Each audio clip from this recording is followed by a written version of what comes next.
बच्चों, आज हम एक ऐसे टॉपिक को पढ़ने वाले हैं जो कि एग्जाम की दृष्टि से बहुत ही ज्यादा महत्वपूर्ण होने वाला है। और उस टॉपिक का नाम प्यारे बच्चों क्या है? गुलाम का नियम। क्या है? गुलाम का नियम है। तो हम इस वीडियो में गुलाम का नियम जो कि बहुत ही बेहतरीन तरीके से समझने वाले हैं। छोटी सी छोटी बातों को हम समझेंगे। तो वीडियो शुरू करने से पहले आप चैनल को सब्सक्राइब करिए और वीडियो को लाइक करिए। उसके पहले प्यारे बच्चों हम समझेंगे कि बिंदु आवेश क्या होता है, पॉइंट चार्ज क्या होता है। इसकी डिफिनेशन आपसे बहुत बार पूछा जाता है कि बिंदु आवेश किसे कहते हैं। तो आप याद रखिएगा कि यदि दो आवेशित पिंडों की जो विमाएं होती प्यारे बच्चों, विमाएं, यदि दो आवेशित पिंडों की विमाएं उनके बीच की दूरी की तुलना में क्या हो? नगण्य हो। नगण्य माने बहुत ही कम हो।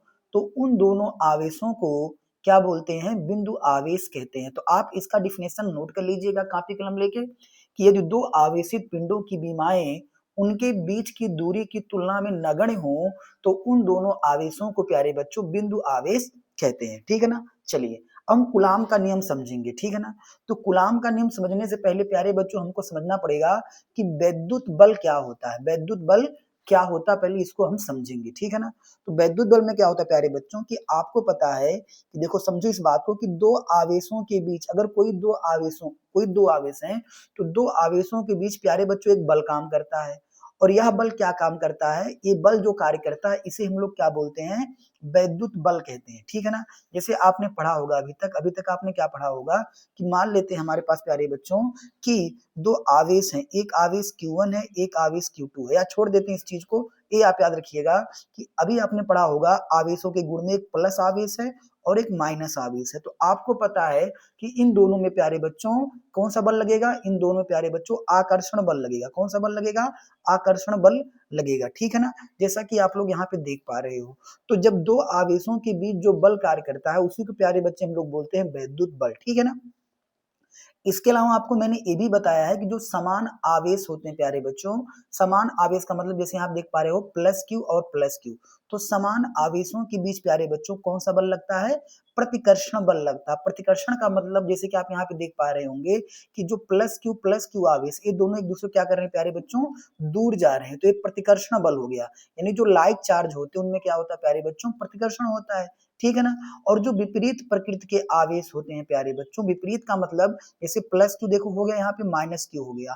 तो विपरीत प्रकृति के बीच कौन सा बल लगता है प्यारे बच्चों? आकर्षण बल लगता है। तो अट्रैक्शन फोर्स देखो यहाँ पे लग रहा है, यानी दोनों एक दूसरे की ओर आ रहे हैं। यानी जो आपके अपोजिट चार्ज होते हैं प्यारे बच्चों इसमें क्या होता है? आकर्षण होता है।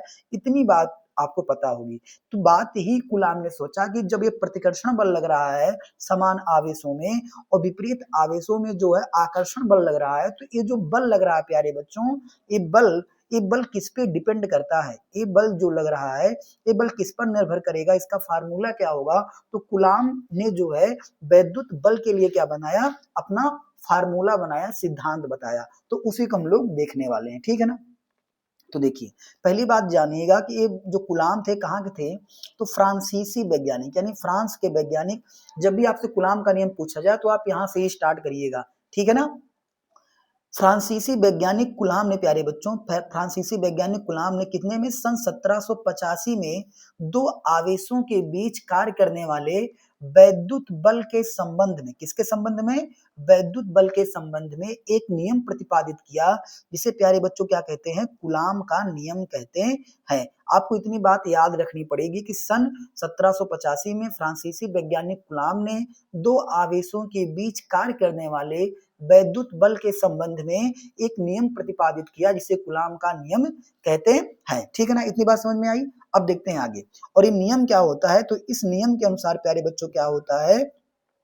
याद रखिएगा नियम कि दो स्थिर बिंदु आवेशों के बीच लगने वाला वैद्युत बल दोनों आवेशों की मात्राओं के गुणनफल के अनुक्रमानुपाती, दोनों आवेशों की मात्राओं के गुणनफल के अनुक्रमानुपाती तथा उनके बीच की दूरी के वर्ग के व्युत्क्रमानुपाती होता है। ये नियम आपको याद रखना पड़ेगा। कि दो स्थिर बिंदु आवेशों के बीच लगने वाला जो प्यारे बच्चों विद्युत बल होता है दोनों आवेशों की मात्राओं के गुणनफल के अनुक्रमानुपाती तथा उनके बीच की दूरी के वर्ग के क्या होता है व्युत्क्रमानुपाती होता है। कौन से वैज्ञानिक थे? फ्रांसीसी वैज्ञानिक कूलाम थे। सन कौन सा था? 1785 था। ठीक है ना। अब देखते हैं यहाँ पे कैसे हम करेंगे। जैसे हम मान लेते हैं हमारे पास दो प्यारे बच्चों दो बिंदु आवेश Q1 और Q2 है। देख लेते हैं यहाँ पे, मान लेते हैं एक हमारे पास Q1 है और एक क्या है प्यारे बच्चों Q2 है। ये हमारे पास दो बिंदु आवेश हैं, एक Q1 है और एक क्या है Q2 है, और इनके बीच की दूरी प्यारे बच्चों कितनी है? स्मॉल r है। तो हम वही माने हैं कि ये दो बिंदु आवेश Q1 और Q2 एक दूसरे से स्मॉल r दूरी पर स्थित हो तो उनके बीच जो लगने वाला बल क्या होगा प्यारे बच्चों? बल क्या होगा? तो देखो बल यहाँ पे क्या बता रहा है कि लगने वाला जो प्यारे बच्चों बल होगा, बल दोनों आवेशों के अनुक्रमानुपाती यानी Q1 इंटू Q2 हो जाएगा। ठीक है ना। Q1 इंटू Q2 हो जाएगा, नहीं यह प्रोपोर्शनल Q1 इंटू Q2 हो जाएगा, और उनके बीच की दूरी जो होती है उसके वर्ग के व्युत्क्रमानुपाती होता है, यानी F प्रोपोर्शनल 1/r² हो जाता है। ठीक है ना। यह प्रोपोर्शनल Q1 Q2 हो जाता है और यह प्रोपोर्शनल 1/r² हो जाता है। ठीक है ना। अगर प्यारे बच्चों हम दोनों को मिला देते हैं तो लिख देंगे यहाँ पे दोनों को क्या करने पर प्यारे बच्चों? दोनों को मिलाने पर, दोनों को अगर हम मिला देंगे तो दोनों को मिलाने पर प्यारे बच्चों को क्या प्राप्त होगा? तो आप कहोगे सर ये प्राप्त होगा कि F प्रोपोर्शनल Q1 Q2 बटे r² ही प्राप्त होगा ना। यह प्रोपोर्शनल Q1 Q2 बटे r², अगर हम प्रोपोर्शनल को हटा के बराबर लगाएंगे तो यहाँ पे कांस्टेंट निकल के आएगा k Q1 Q2 बटे r²। ठीक है ना। इतनी बात आपको समझ में आई। मैंने क्या बताया कि नियम में ही बताया प्यारे बच्चों कि नियम में क्या बता रहा है आपसे कि जो लगने वाला बल होगा वो दोनों आवेशों के प्यारे बच्चों दोनों आवेशों के देखो बल जो होगा आवेशों के गुणनफल के अनुक्रमानुपाती होगा। यानी जो हमारे पास Q1 एक था और जो Q2 था और दूरी जो r थी तो F प्रोपोर्शनल हो गया Q1 इंटू Q2। ठीक है ना। और बल जो है दूरी के वर्ग कह रहा है तो माने r का स्क्वायर के व्युत्क्रमानुपाती हो गया, तो यह प्रोपोर्शनल 1/r² हो गया। देखो दोनों को मिला देंगे तो हो जाएगा यह प्रोपोर्शनल Q1 Q2 बटे r² और बराबर कांस्टेंट लगाएंगे तो k Q1 Q2 बटे r² हो जाएगा। ठीक है ना।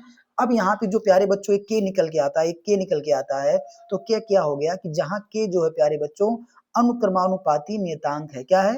अनुक्रमानुपाती नियतांक है, और इसका जो प्यारे बच्चों मान होगा आवेशों के बीच के माध्यम पर आवेश दूरी व बल के मात्रकों पर क्या करता है? निर्भर करता है। जो यहाँ पे प्यारे बच्चों के है, के क्या है हमारा है? अनुक्रमानुपाती नियतांक है। देखो यहाँ पे एक आवेश Q1 था, एक आवेश Q2 था, हमने इतना कर लिया। बात समझ में आई? ना समझ में आई तो एक बार पीछे करके आप इसको देख सकते हैं। चलिए आगे बढ़ते हैं।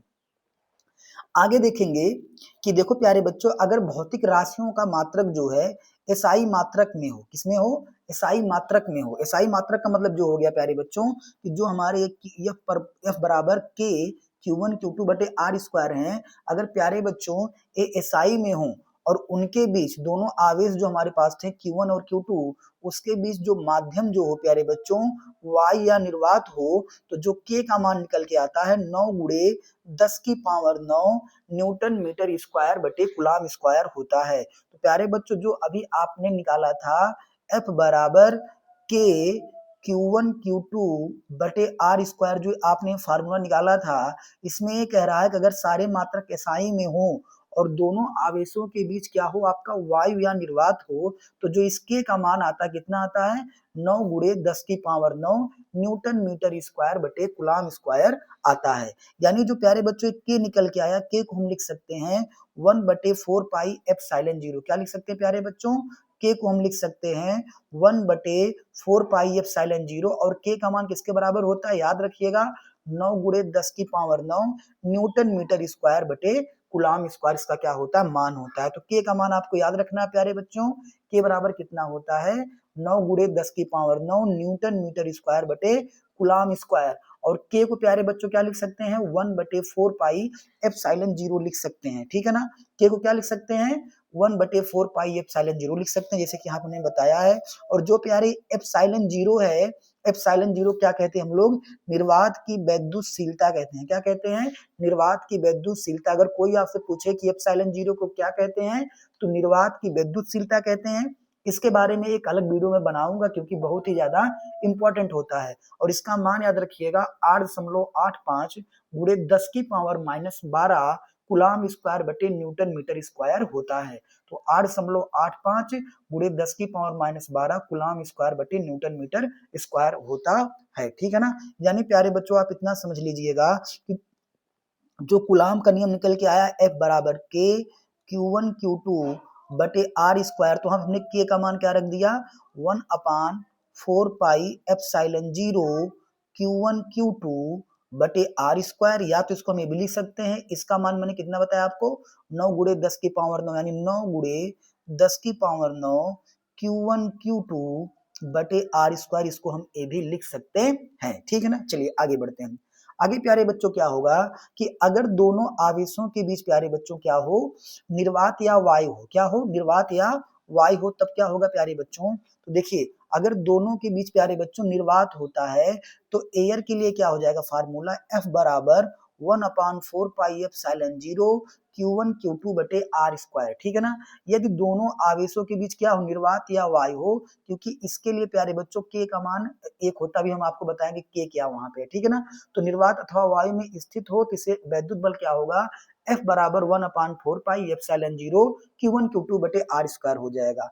और अगर दोनों आवेशों के बीच जो के है, के परावैद्युतांक वाले माध्यम में स्थित हो। देखिए प्यारे बच्चों एक के जो था वो अनुक्रमानुपाती स्थिरांक था। ठीक है? और ये जो के है प्यारे बच्चों ये परावैद्युतांक है, यानी डाई इलेक्ट्रिक कांस्टेंट है। ठीक है ना? उस के को आप भूल ही जाओ। ठीक है ना? तो यदि बिंदु आवेश के परावैद्युतांक वाले माध्यम में स्थित हो तब उसके लिए जो वैद्युत बल होता है प्यारे बच्चों, वही उसमें के ऐड कर देते हैं बटे के रूप में। इस बात को आप ध्यान से समझिएगा। पहले देखिए अगर Q1 Q2 है प्यारे बच्चों, ठीक है ना, और दोनों किस में है? निर्वात या वायु में है, तो फार्मूला क्या होगा?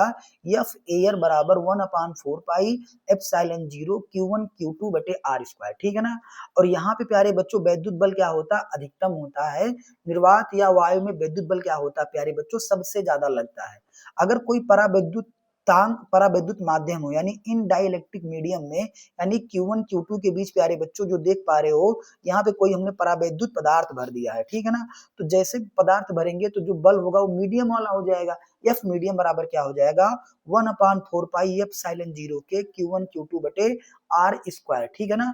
और प्यारे बच्चों माध्यम की उपस्थिति में बल क्या हो जाता है? कम हो जाता है। माध्यम की उपस्थिति में बल क्या हो जाता है? कम हो जाता है। तो जब भी निर्वात या वायु रहे तो आपको ए वाला फार्मूला लगाना है, और जब कोई माध्यम रहे माध्यम में आपको ए वाला फार्मूला लगाना है। ठीक है ना? तो यानी हम एक चीज पे पहुंचते हैं, एक निष्कर्ष पे पहुंचते हैं कि जो मीडियम में बल लगने वाला है वो हवा में या निर्वात में लगने वाले बल से हमेशा क्या होता है? कम होता है। यानी दो आवेशों के बीच अगर प्यारे बच्चों वायु है तो उस केस में क्या होगा कि बल ज्यादा लगेगा, और जैसे उन आवेशों के बीच हम कोई माध्यम रख देंगे तो बल हमारा क्या हो जाएगा? कम हो जाएगा। तो वहां से हम एक फार्मूला भी निकालते हैं कि F मीडियम माने F माध्यम बराबर F एयर अपान के। तो के जो आप ये परावैद्युतांक रख रहे हो वही उतना गुना क्या करता है? बल को कम कर देता है। यानी यहाँ पे लिख रहा है, कहता है किसी परावैद्युत माध्यम में जो बल होता है निर्वात की तुलना में के गुना कम हो जाता है। जैसे मान लेते हैं प्यारे बच्चों कि अगर दोनों आवेशों के बीच हमने के का मान 6 रख दिया तो जो बल पहले हवा में लग रहा था वो 6 गुना क्या हो जाएगा? कम हो जाएगा। ठीक है ना?